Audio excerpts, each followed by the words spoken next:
indication be? Crumbling. I can see a mark right on the side. What does that mark indicate? What does that mark indicate? Where it was. Where the cement was. Okay, so you'll see right along here, that's where the cement started. Right along here, that's where the cement started. Most likely that cement started close to here, and it's settled that much. It settled a couple inches, and it will continue to settle a couple inches. Over years, they fall. Some of them got into the idea that we put pilings in underneath here, that the pilings will hold up the cement. But as we talked about in the last class, remember what a piling is. It's a tube of cement that is the same diameter at the bottom as it is at the top. So it's like a toothpick in a cake. It will continue to go down until it hits rock bottom. If there's no bottom for a piling to hit to, the pressure will eventually just keep settling over time, over and over and over. We get 40 above and we get 40 below. One of the unique temperatures of Saskatchewan is that we hit those extremes. That causes things to freeze and thaw and freeze and thaw. And every time this ground freezes, it's like if you've ever had a popsicle inside a popsicle thing and you melt the outside and you squeeze it, it'll pop up. The same thing happens with pilings. They will pop up, you let it go, they'll pop back down again. So the pilings will actually move, and a little bit at a time, they'll move themselves down, down, down, down, down. Every freeze thaw, freeze thaw. Generally speaking, what is the soil type in Saskatchewan? It varies. It does. It's not well, some areas are gumbo. So if you look into Greystone, Grosvenor, that kind of area, very much gumbo, which is heavy clay and absorbs water and expands a lot, and then shrinks really badly as well. There's lots of sand areas, but it varies throughout.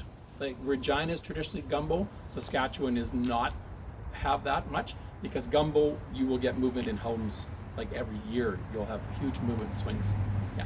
Then is there any real advantage to going to the cost of putting in pilings when you're building? Well, the new technology is called screw pilings. Yeah. So screw pilings are like an auger that goes down, and it leaves dirt above the blades and below the blades. So now it's not like a popsicle stick, it's like a screw that's in there. So just like a screw in a piece of wood versus a nail will pop out over time because it's smooth all the way through, where a screw has a bite to it.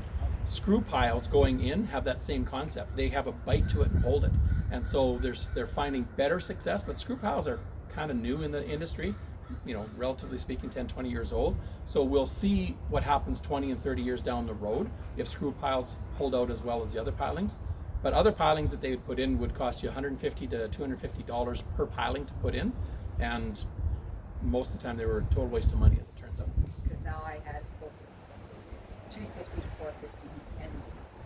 Per piling? Yeah. Yeah. But is that a screw pile or a... Screw pile, yeah. Oh, screw piles are more expensive. Yeah, Yeah, way for more sure. expensive. Way more expensive because they leave the screw in. And they want to put way more of them, because on a little like my dimension of my building, they wanted to put 12 screw piles in a building 26 and a half by 34 and a half. Right. So 12. any of you farm kids, you know what an auger is. So that's what the screw pile looks like, a big auger. So if the flighting is 6 inches, they have to put more of them in.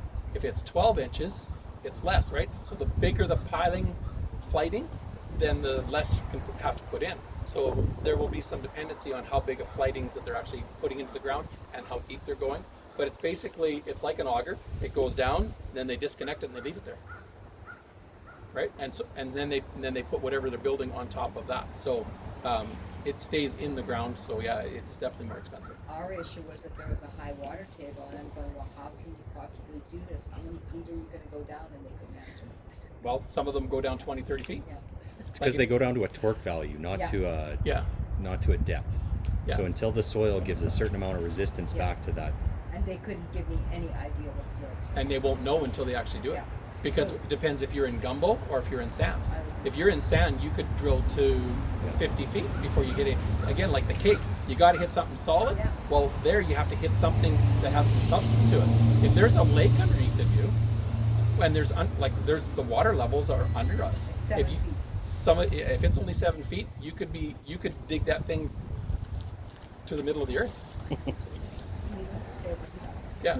Yeah, it's hard to say. So anyway, landscaping is always a bigger issue when it comes to used construction. The first thing you have to realize is every home inspector that's out there is going to say that eaves troughs have to be 6 to 8 feet away from the house. So when you're doing your walk around the outside of the house, mention that to your clients. Oh, these eaves troughs need extensions. This is going to drop water at the base of your water at the base of a house is bad anywhere, anytime, under any circumstances. It needs to be 6 to 8 feet away from garages, from houses, from sidewalks, wherever it happens to be, and don't run them underground. Lots of people have come up with these ideas. I'm going to put weeping towel underneath, right? But what happens in the spring and the fall? It goes underneath and it freezes. What happens when it freezes? It expands. What happens when things expand? They break. And the first time their water gets caught in there, it breaks. Now you no longer have a tube. Now you have a tube with a crack. And remember, there's two kinds of concrete. Concrete that's cracked and concrete that's going to crack. Plus 40, minus 40. Concrete never stays the same.